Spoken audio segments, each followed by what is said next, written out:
بسم اللہ الرحمن الرحیم۔ السلام علیکم ورحمۃ اللہ۔ امید ہے آپ سب خیریت سے ہوں گے۔ ہماری زکوٰۃ سیریز چل رہی ہے اور اس میں ہم اس بات کو سمجھ رہے تھے کہ کن شرائط کی بنیاد پر کسی شخص پر زکوٰۃ لازم ہوتی ہے۔ ان میں سے پہلی ہم نے سمجھی تھی کہ مسلمان ہونا، دوسری عاقل ہونا یعنی اسٹیبل مائنڈ ہونا، اور تیسری بالغ ہونا یعنی پوورٹی کے لیول تک پہنچ جانا۔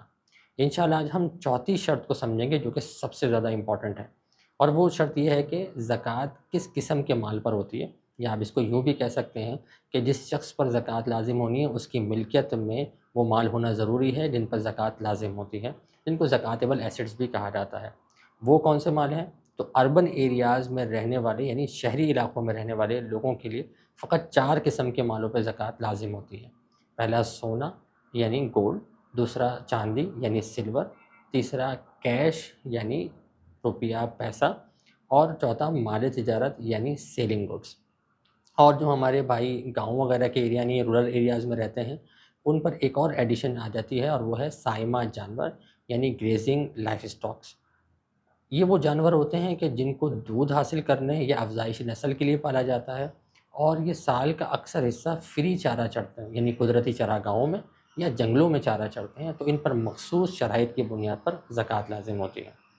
تو ہم بات کر رہے تھے کہ جو شہری علاقوں میں رہنے والے ہیں ان پر 4 قسم کی چیزوں پہ زکوٰۃ لازم ہوتی ہے: سونا، چاندی، کیش اور مال تجارت۔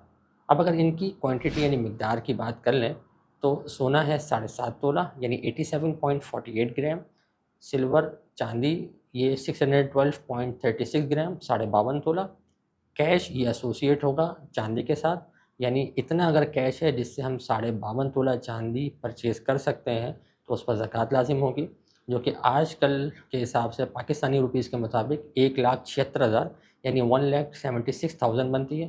اور یو ایس ڈالر کی بات کریں تو یو ایس ڈالر میں 624 یو ایس ڈی ڈالر میں آج کل کے دور میں 52.5 تولہ چاندی خریدی جا سکتی ہے، لیکن ریٹ کے فلکچویشن کی وجہ سے اس کی قیمتوں میں فرق آ سکتا ہے، لہٰذا جب بھی نصاب کا حساب کر رہے ہوں یا اس کی ویلیویشن کر رہے ہوں تو کرنٹ جو ویلیویشن ہو اس کو معلوم کر لیا جائے۔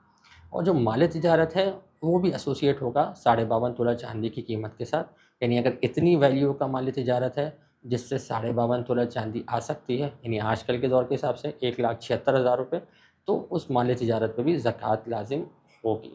چنانچہ اگر آپ اس فارمولے کو ذہن میں رکھیں کہ جو بھی چیز آپ کی اونرشپ میں ہے وہ اس میں سے 4 کوشچن کریں: کیا وہ گولڈ ہے، یا وہ سلور ہے، یا وہ کیش ہے یعنی کرنسی ہے، یا مال تجارت ہے۔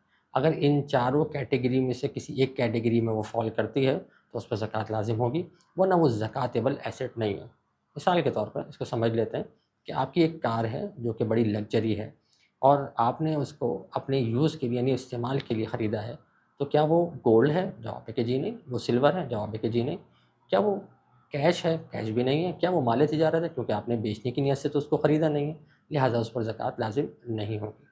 اب اس چیز کو ان چیزوں کو ایک ایک کر کے ہم ذرا اور تفصیل کے ساتھ سمجھ لیتے ہیں۔ جب ہم گولڈ کی بات کر رہے ہیں اور سلور کی بات کر رہے ہیں تو فقہ حنفی کے مطابق گولڈ اور سلور کسی بھی فارم میں ہو، چاہے وہ یوز میں ہو یا نہ ہو، چاہے وہ جویلری کے فارم میں ہو، کسی سووینئر کے فارم میں ہو، چاہے وہ شو پیس ہوں، چاہے وہ کپڑوں میں لگے ہوئے ہوں، کفلنگز ہوں، یا وہ پین کی نپ میں ہو، کسی بھی چیز میں ہو، ہر حالت میں ان پہ زکوٰۃ لازم ہوگی۔ لہٰذا بعض لوگوں کے ذہن میں یہ مسئلہ ہے کہ جو جویلری استعمال کی ہوتی ہے ان پہ زکوٰۃ لازم نہیں ہوتی، تو فقہ حنفی کے مطابق ہر قسم کے سونا اور چاندی پہ زکوٰۃ لازم ہوتی ہے۔ اس بات کو ذہن میں رکھنا ہے۔ اس ویڈیو میں یہیں تک۔ انشاءاللہ نیکسٹ ویڈیو میں ہم اس بات کو سمجھیں گے کہ کیش پر زکوٰۃ کو کیسے کیلکولیٹ کریں گے۔ اسی طریقے سے ہم اس بات کو بہت سنتے ہیں کہ نصاب حاجت اصلیہ سے زائد ہو یعنی بیسک نیسیسٹیز سے ایکسٹرا ہو تو اسی پہ زکوٰۃ لازم ہوتی، اس سے کیا مراد ہے۔ اور یوں ہی مال تجارت کون کون سی چیزوں کو کہا جاتا ہے، یعنی سیلنگ گڈس کون سی چیزیں ہو سکتی ہیں، کیا وہ صرف کاروباری حضرات کے لیے ہو سکتی ہیں یا گھر میں رہنے والے لوگوں کے لیے بھی سیلنگ گڈس ہو سکتے ہیں یا نہیں ہو سکتے، انشاءاللہ اس کو بھی ڈسکس کریں گے۔ تو آپ ہمارے ساتھ رہیے، ہماری زکوٰۃ سیریز کو فالو کرتے رہیے، ہمارے چینلز کو سبسکرائب کریں۔ السلام علیکم ورحمۃ اللہ وبرکاتہ۔